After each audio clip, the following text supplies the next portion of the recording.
Hi, and welcome to Investing Confidential, where we're going to give you information you're not going to get from the talking heads and from the internet, trying to give you something a little different. Well, instead of just talking about the market today, let's just discuss where we are right now. I mean, we're almost at the end of the week. Friday's usually pretty volatile, so instead of worrying about where the stock market is going to go tomorrow, let's talk about where we are today. Inflation. Are we overdone? Is it overdone? Well, as I'd mentioned in previous videos, I think inflation has peaked. Certainly, at least in terms of how the government calculates CPI. Are we going down to the 2% target of the Fed? No chance. Zero chance. Will we get to 5-6% by first quarter of next year, middle of next year? Yeah, maybe 4%, but we're not going down as much as the Fed would like it. So even though you're going to see headline numbers come in a little better than expected versus the previous 8.3%, it's not going to help. And it's not really going to boost the stock market that much, even though theoretically you would think a lower CPI would. It's really not going to affect it. And I'll tell you why in a couple seconds. But inflation, too many people talking about it. It's overdone. You're starting to see the effects of higher rates take hold of the economy. So inflation, we're going to see better numbers ahead, but it's not going to help. And again, interest rates. Are we going higher? We are going higher. The Fed is so far behind the curve. The Fed is so far out of it that they need to get what they're calling terminal rate, neutral rate. And what does that mean? Well, the 2-year now is at close to the 2 years, 4.5%. It's going to get 5% by the end of the year. Fed funds are the Fed will continue to raise rates, continue to raise Fed fund rates. What is the terminal rate? Is it 5%? Is it 6%? Neutral rate. We've got to get to where our interest rates versus inflation are neutral. Okay, so if inflation, if you think it's going to go down to 5%, which I do, 5-6%, what is the short-term terminal rate? It's 5%. Right? But they have to overshoot, so it's more likely going to be 6%. That's not good because, again, it continues to affect the number one asset that's affecting everything, which is the US dollar. Bonds. I mean, the bond sell-off has been absolutely horrific. As you can see here, investment-grade bond drawdown, the worst in history, worse than 2008 when everyone thought every bond was going bankrupt. That's just, these charts, again, looking at record decline in treasuries, the Bloomberg US Treasury Index, it goes back to 1974. This is the worst decline on record, essentially. The charts don't tell a lie. And you just see, chart after chart, the evidence is there. The drawdowns, we're seeing just absolutely horrific destruction in the bond market and bond portfolios. And who owns these bond portfolios? Who's being affected? Pension funds. Pension funds in the US and around the world are the largest holders of bonds.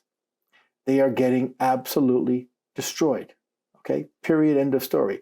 Now, they'll tell you that, oh, we're not sellers. I get that. They're not sellers of bonds, but they have to draw conclusions from their current portfolio about the future and what they pay out on these bonds to retirees, etc.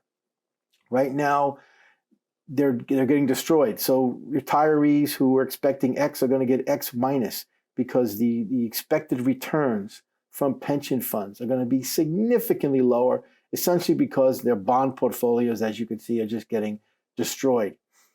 Next, we'll talk about our stocks. Okay, are they cheap? The answer is no. Sure, they look like they're getting cheap because of the PE ratio, which you're seeing here historically. It looks like, and this is a long-term chart. It goes back to the 1800s. But the average PE is around 12 to 15 times. As you can see here, we're about 18.5 times. I don't know how accurate these charts are, but at the end of the day, we are getting close. But here's the problem. What is a PE ratio? It's price over earnings. Okay, the prices have come down, but the earnings haven't even started to come down. That's where you're going to get the big kick here. Earnings expectations are way too high. They're going to come down dramatically.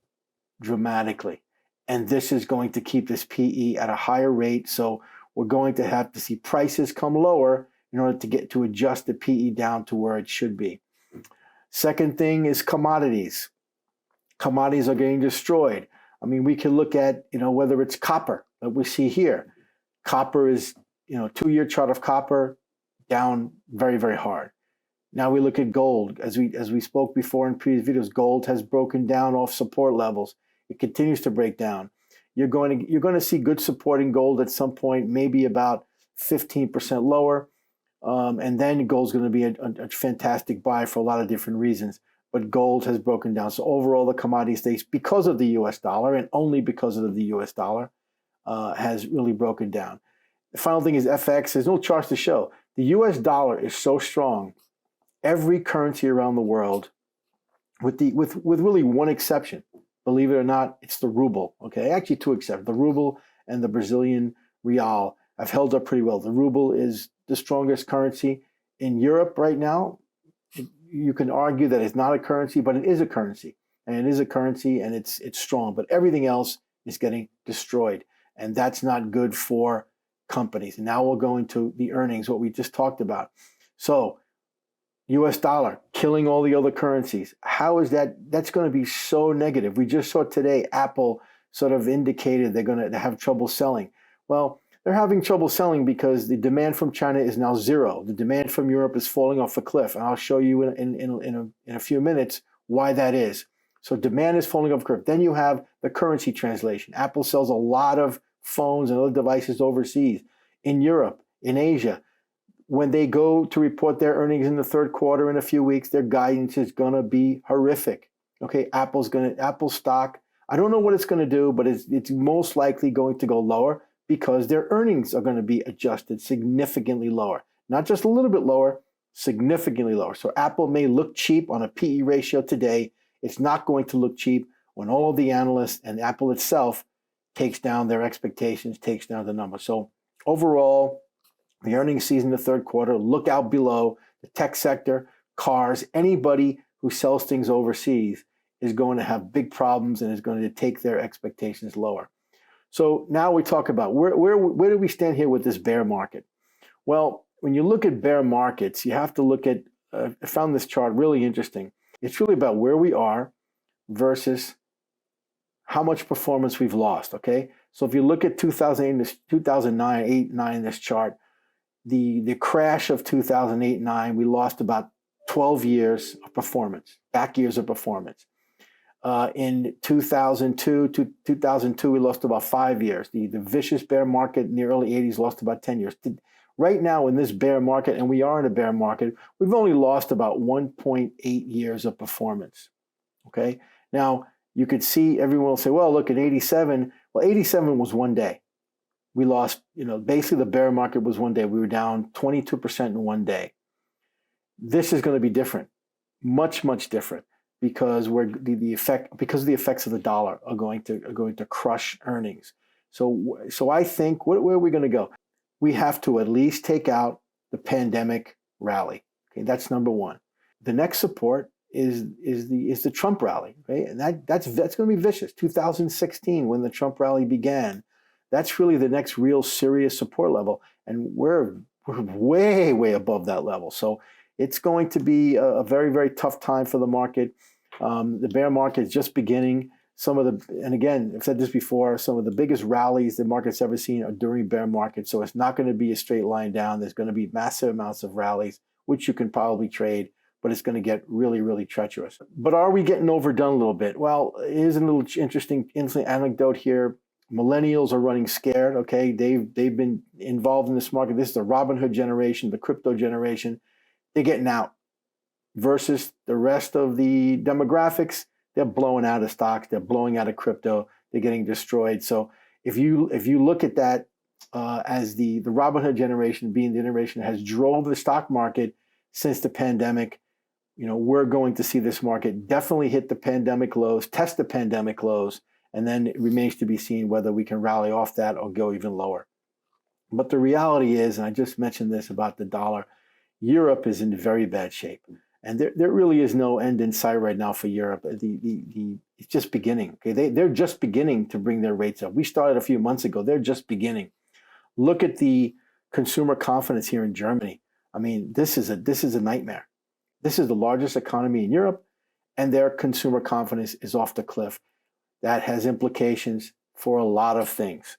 Okay, the rest of Europe, I could show you the same consumer confidence numbers. It's falling off a cliff. So anyone who sells things in Europe, any European company, any US company is going to have some major issues going forward. You have to know that we are just beginning. Europe is 6 months behind us in terms of the pain. I mean, everyone's talking about the UK Bank of England intervention. I'm going to tell you one thing. I'm not going to go through the story. Intervention never works. Okay, these governments try to go in. They try to do the first intervention, especially, never works. So whatever they're doing yesterday and today that created that rally, it's going to erase. Intervention can work over time, but the first intervention never works. So realize that it's going to come right back. But is it all bad news? Well, no, it's not all bad news. There is a lot of cash on the sidelines. Okay, I think we've mentioned that before. There's hundreds of billions of dollars of cash on the sidelines with professional investors are holding a lot of cash. They were prepared for this. Everyone's bearish. I mean, you don't have to. You can look at every YouTube video. You can go on CNBC, Market.com, Yahoo Finance, all the news. Everyone's bearish. Everyone's bearish. Certainly, that's a bullish sign, right? Another thing is you look at the retail traders buying puts. I mean, here's the chart here. I mean, this tells you everything. This chart goes back 22 years, and we've never seen the amount of demand for puts. Okay, so we are definitely massively oversold. We're massively bearish and ready for some type of rally. Could it go on for more than a day like yesterday? Absolutely. How long? I have no idea. The news in the future is very bad. So whatever kind of rally that we see, it's to be sold. But we are massively oversold. Some other good news. Here's something that is, again, for the consumer. Semiconductors, inventories, very high. Why is that good news? Well, remember, we've been this narrative of there's been no, we don't have cars, we don't have appliances, all of this because there's no semiconductors, blah blah blah. Well, there's plenty of semiconductors. If you go to your car dealership and the dealer tells you, "Oh, I don't have any cars," tell them go to another car dealership. They're all liars. End of story. This next few months we're going to be flooded with cars. Used car prices are going to plummet. Okay, new car prices are going to be incentives out the wazoo because now these car companies work on a backlog. They've been producing cars at a record rate, and we're going to have record inventory of cars. Why is that good news? Well, if you're a consumer looking for a car, it's fantastic. Again, consumer benefits. But what does it mean also? It means bad news for car companies, bad news in general for the economy. One last bright spot I'll mention. I'm not going to go out and recommend any stocks in this because it's too early for that. But if we look at the globe, what's going on, where could we see interesting pockets of value, right? No one's talking about value anymore, but value is really, at the end of the day, what you should always strive to and always buy in the stock market. Here's a chart here.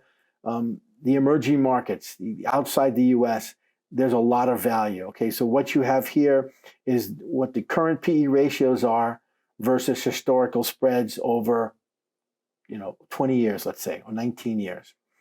And on this chart, where do we have value? Again, of the countries that matter, it looks like the best value around is going to be found in Brazil.